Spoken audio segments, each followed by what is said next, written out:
You will hear a number of different recordings, and you will have to answer questions on what you hear.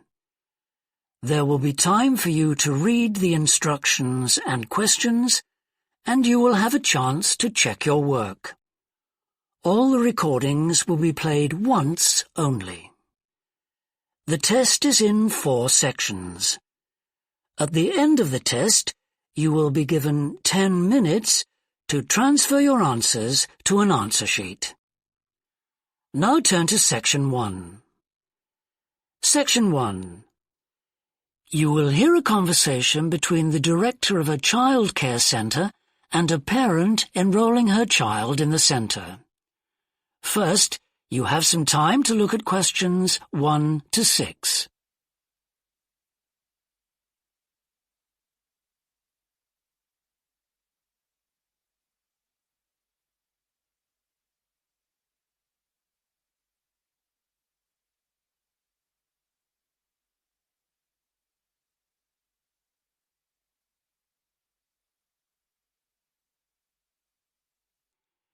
Now we shall begin. You should answer the questions as you listen, because you will not hear the recording a second time. Listen carefully and answer questions 1 to 6. Good morning. Welcome to the Early Learning Childcare Centre. How may I help you? Hi, I spoke to you last week about enrolling my daughter for next year. Oh, yes. I'll just get some details from you. So, you're her mother? That's right. And can I have your name? It's Carol Smith. And your daughter's name? It's Kate. Now, we have several groups at the centre and we cater for children from 3 to 5 years old. How old is your daughter? She's 3 now, but she turns 4 next month. I'll put 4 down because that's how old she'll be when she starts. Fine. She's so excited about her birthday and coming to the centre. Oh, that's good to hear. And what's your address? It's 46 Wombat Road. That's W-O-M-B-A-T. Woodside 4032. And what's the phone number? Oh, it's 3345 9865. So, have you decided on the days you would like to bring your daughter here? I'd prefer Monday and Wednesday if possible. I'll check. Monday's fine, but I think the centre is already full for Wednesday. Yes. Sorry, it seems to be a very popular day. We can offer you a Thursday or a Friday as well. Oh dear. I suppose Thursday would be all right because she has swimming on Friday. OK, got that. Because a lot of parents work, we do offer flexible start and finish times. We're open from 7:30 in the morning until 6 o'clock at night. What time would you like your daughter to start? I need to get to work in the city by 9, so I'll drop her off at 8:30. You're pretty close to the city here, so that should give me plenty of time to get there. That's fine. Now, we also need to decide which group she'll be in. We have 2 different groups and they're divided up according to age. There's the green group, which is for 3 to 4-year-olds, and then there's the red group, which is for 4 to 5-year-olds. She's quite mature for her age and she can already write her name and read a little. Well, I'll put her in the red group and we can always change her to the green one if there are any problems. That sounds fine. OK, let's move on to meals. We can provide breakfast, lunch and dinner. As she's finishing pretty early, she won't need dinner. Will you give her breakfast before she comes? Yes, she'll only need lunch. Before you hear the rest of the conversation, you have some time to look at questions 7 to 10.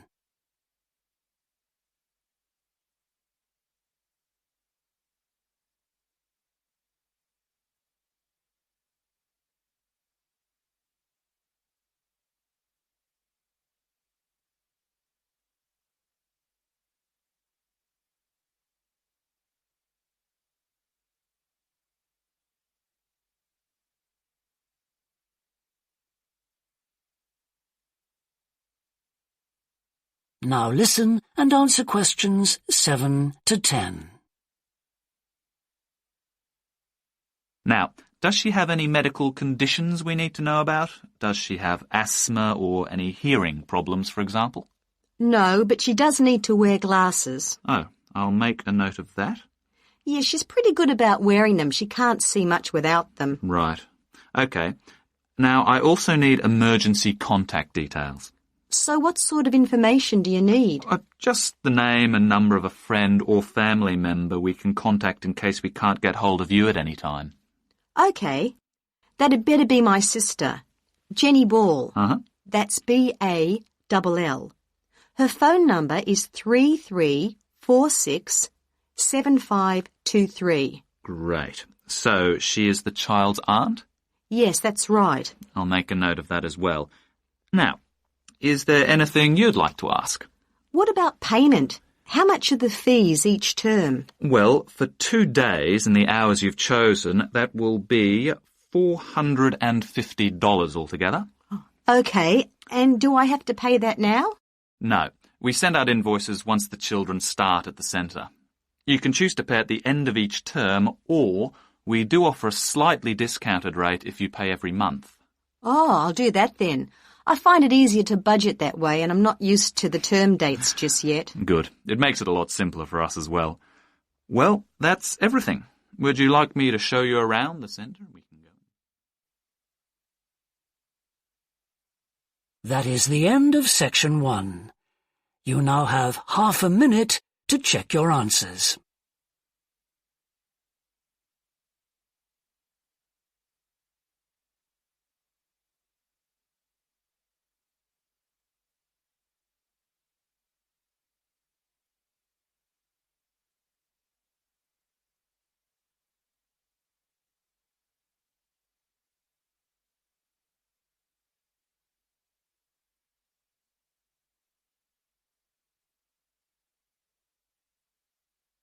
Now turn to section 2.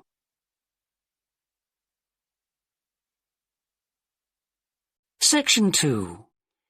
You will hear a woman called Alice Bustle talking on the radio about the Dolphin Conservation Trust, an organisation which tries to protect dolphins.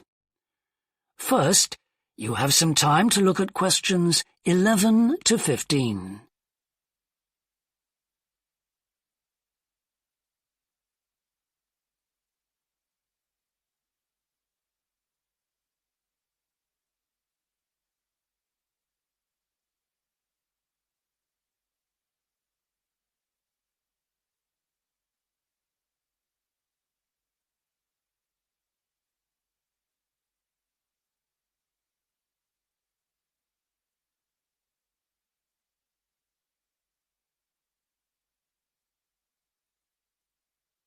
Now listen carefully and answer questions 11 to 15.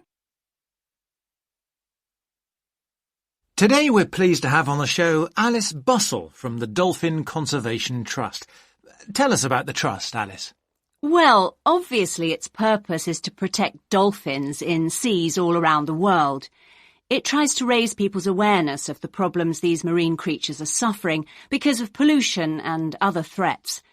It started 10 years ago, and it's one of the fastest-growing animal charities in the country, although it's still fairly small compared with the big players in animal protection. We're particularly proud of the work we do in education. Last year, we visited a huge number of schools in different parts of the country, going round to talk to children and young people aged from 5 to 18. In fact, about 35% of our members are children. Oh. The charity uses its money to support campaigns, for example, for changes in fishing policy and so forth.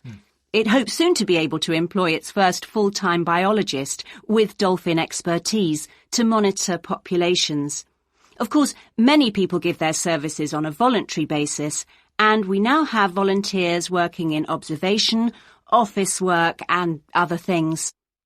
I should also tell you about the award we won from the Charity Commission last year for our work in education. Although it's not meant an enormous amount of money for us, it has made our activities even more widely publicised and understood. In the long term, it may not bring in extra members, but we're hoping it'll have this effect. Is it possible to see dolphins in UK waters? Yes, in several locations. And we have a big project in the east part of Scotland. This has long been a haven for dolphins because it has very little shipping. However, that may be about to change soon because oil companies want to increase exploration there. We're campaigning against this because although there'll be little pollution from oil, exploration creates a lot of underwater noise. It means the dolphins can't rest and socialise. This is how I became interested in dolphin conservation in the first place. I had never seen one, and I hadn't been particularly interested in them at school. Then I came across this story about a family of dolphins who had to leave their home in the Moray Firth because of the oil companies, and about a child who campaigned to save them. I couldn't put the book down. I was hooked. Before you hear the rest of the talk, you have some time to look at questions 16 to 20.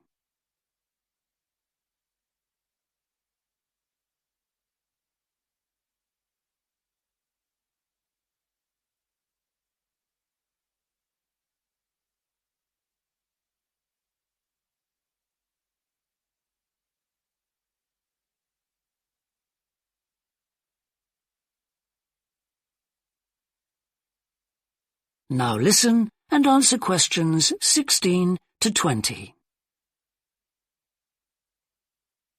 I'm sure our listeners will want to find out what they can do to help. You mentioned the Adopt a Dolphin scheme. Can you tell us about that? Of course. People can choose one of our dolphins to sponsor. They receive a picture of it and news updates. I'd like to tell you about 4 which are currently being adopted by our members. Moondancer, Echo, Kiwi and Samson. Unfortunately, Echo is being rather elusive this year and hasn't yet been sighted by our observers, but we remain optimistic that he'll be out there soon.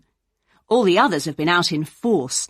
Samson and Moondancer are often photographed together, but it's Kiwi who's our real character, as she seems to love coming up close for the cameras, and we've captured her on film hundreds of times. They all have their own personalities. Moondancer is very elegant and curves out and into the water very smoothly, whereas Samson has a lot of energy. He's always leaping out of the water with great vigour. You'd probably expect him to be the youngest. He's not quite. That's Kiwi. But Samson's the latest of our dolphins to be chosen for the scheme. Kiwi makes a lot of noise, so we can often pick her out straight away. Echo and Moondancer are noisy too, but Moondancer's easy to find because she has a particularly large fin on her back, which makes her easy to identify. So, yes, they're all very different. Well, they sound a fascinating group. And how would you go about... That is the end of section 2. You now have half a minute to check your answers.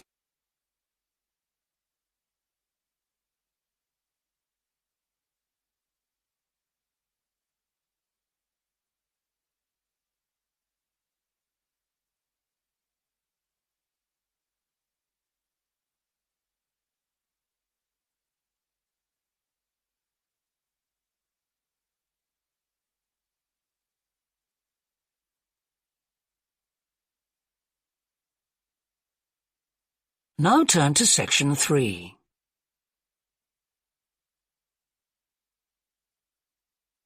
Section 3.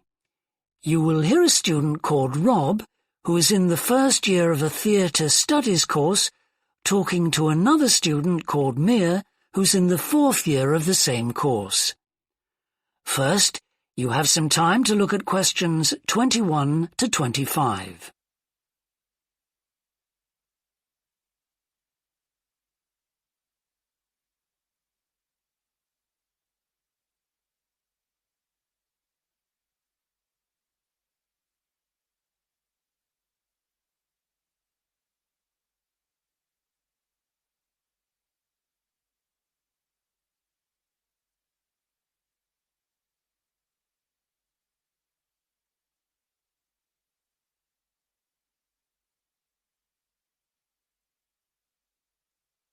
Now listen carefully and answer questions 21 to 25.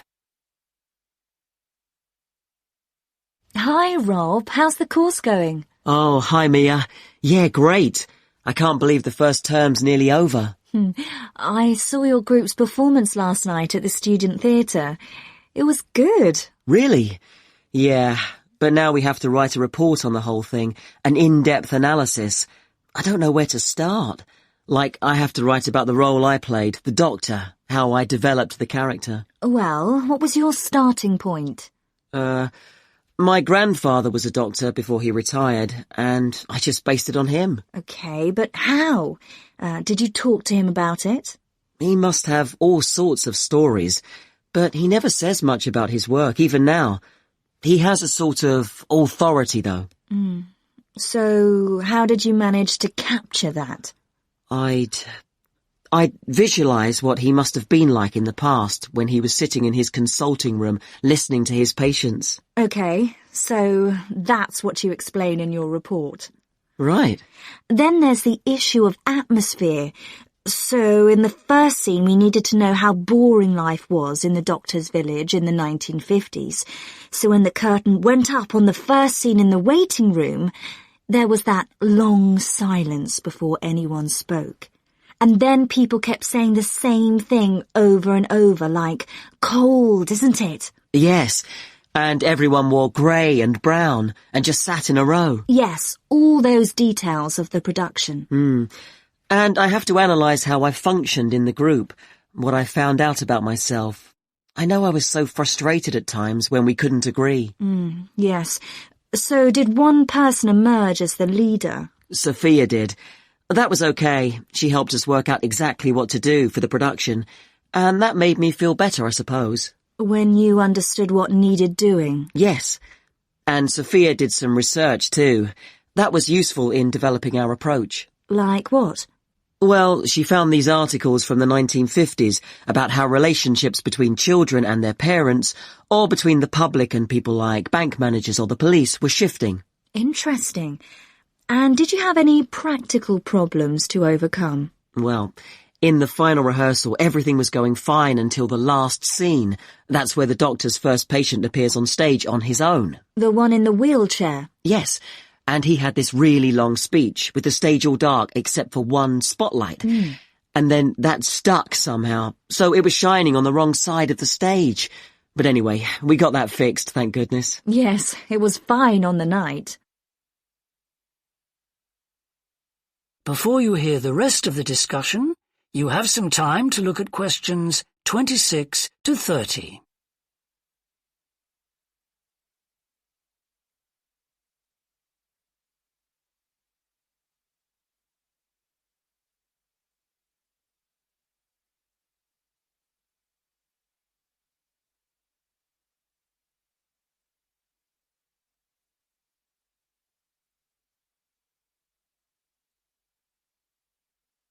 Now listen and answer questions 26 to 30.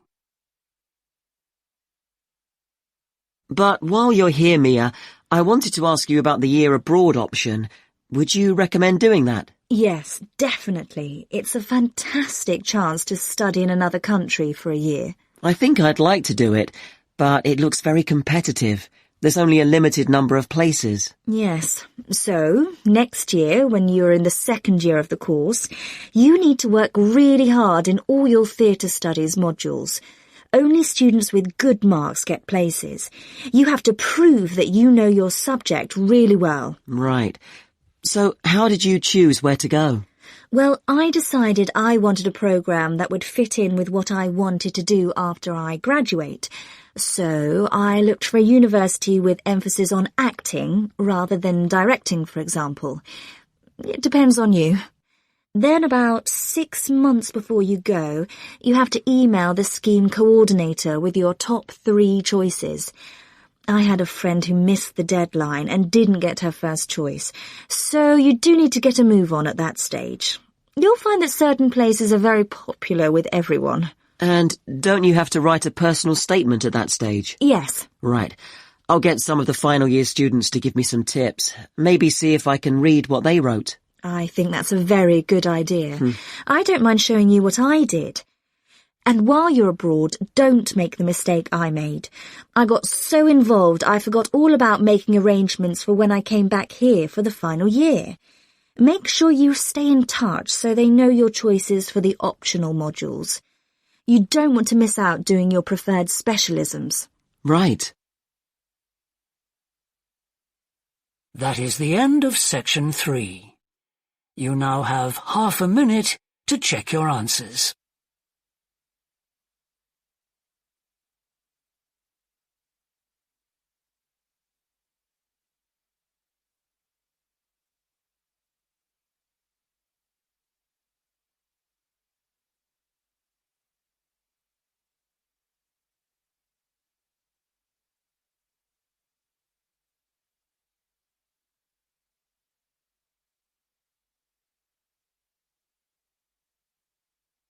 Now turn to section 4.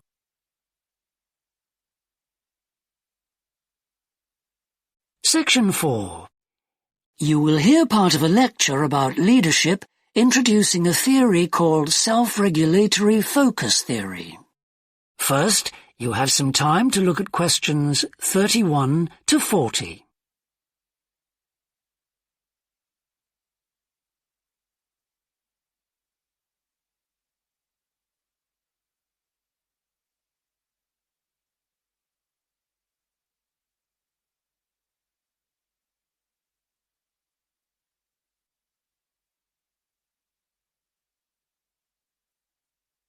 Now listen carefully and answer questions 31 to 40. Today, I want to talk about self-regulatory focus theory and how the actions of leaders can affect the way followers approach different situations. Self-regulatory focus theory is a theory developed by Torrey Higgins. He says that a person's focus at any given time is to either approach pleasure or avoid pain. These are two basic motivations that each and every one of us has, and they cause us to have different kinds of goals. Promotion goals in different life situations emphasize achievement. Prevention goals are oriented towards the avoidance of punishment. In a specific situation, our thoughts might focus more on promotion goals or more on prevention goals. The theory suggests that two factors affect which goals we are focusing on. First, there is a chronic factor. This factor is connected to a person's personality and says that each person has a basic tendency to either focus more on promotion goals or focus more on prevention goals as part of his or her personality. Second, there is a situational factor, which means that the context we are in can make us more likely to focus on one set of goals or the other. For example, we are more likely to be thinking about pleasure and to have promotion goals when we are spending time with a friend. In contrast, if we are working on an important project for our boss, we are more likely to try to avoid making mistakes and therefore have more prevention goals in our mind. Research has shown that the goals we are focusing on at a given time affect the way we think. For example, when focusing on promotion goals, people consider their ideal self, their aspirations and gains. They don't think about what they can lose, so they think in a happier mode. They feel more inspired to change.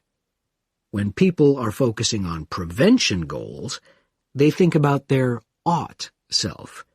What are they supposed to be? What are people expecting from them? They consider their obligations to others. As a result, they experience more anxiety and try to avoid situations where they could lose.